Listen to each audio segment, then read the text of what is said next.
tere! Selles videos seletan tegusõnade olevikus pööramist. Igas pöördkonnas pöörduvad sõnad pisut erinevalt. Esmalt tuleb leida oleviku vormi tüvi. Selleks võtad sõnaraamatu tegusõna lõigus esimese sõna, mis on oleviku mina vormis, ja lahutad lõppu maha, kas o, eo või io. Teiste pöörete tähistamiseks liidad tüvele vastavaid lõppe. Alustame esimesest pöördkonnast. O ja aare lõppudega.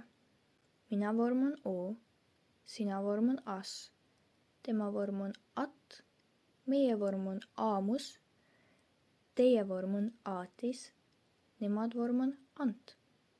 Teise pöördkonna lõpud on sarnased esimesega, aga esimene täht muutub e-ks. Eo, es, et, eemus, eetis, ent.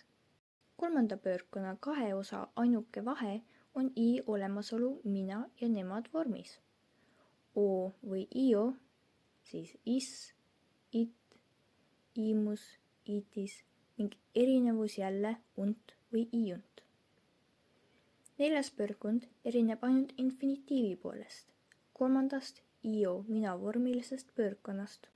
Io, is, it, iimus, itis, iunt.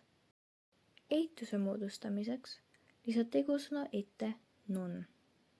On võimalik ka moodustada käskiv kõneviis olevikus, kui võtad infinitiivilt rei lõpu maha.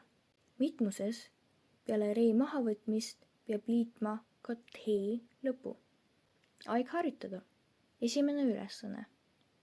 Määra tegusõna pöördkond ning pane tegusõnad kõigisse ainsuse ja mitmuse pööretesse.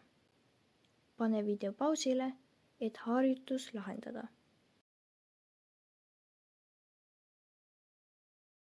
Nüüd ma näitan õigeid vastuseid. Teine ülesanne. Siin tuleb juba meelde tuletada eelmiste osade teadmisi. Määra käändsõnade arv ja kääne tegusõnade puhul arv, pööre ja pöördkond. Pane video pausile, et harjutus lahendada. Nüüd ma näitan õigeid vastuseid. Kolmas ülesanne. Nüüd tõlgi samad laused eesti keelde. Ma olen pannud vajalikud sõnaraamatu lõigud ekraanile. Pane video pausile, et harjutus lahendada.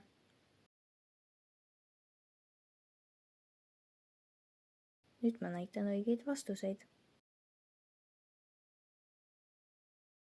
Järgmises osas käsitleme teist käändkonda. Aitäh vaatamast! Vale!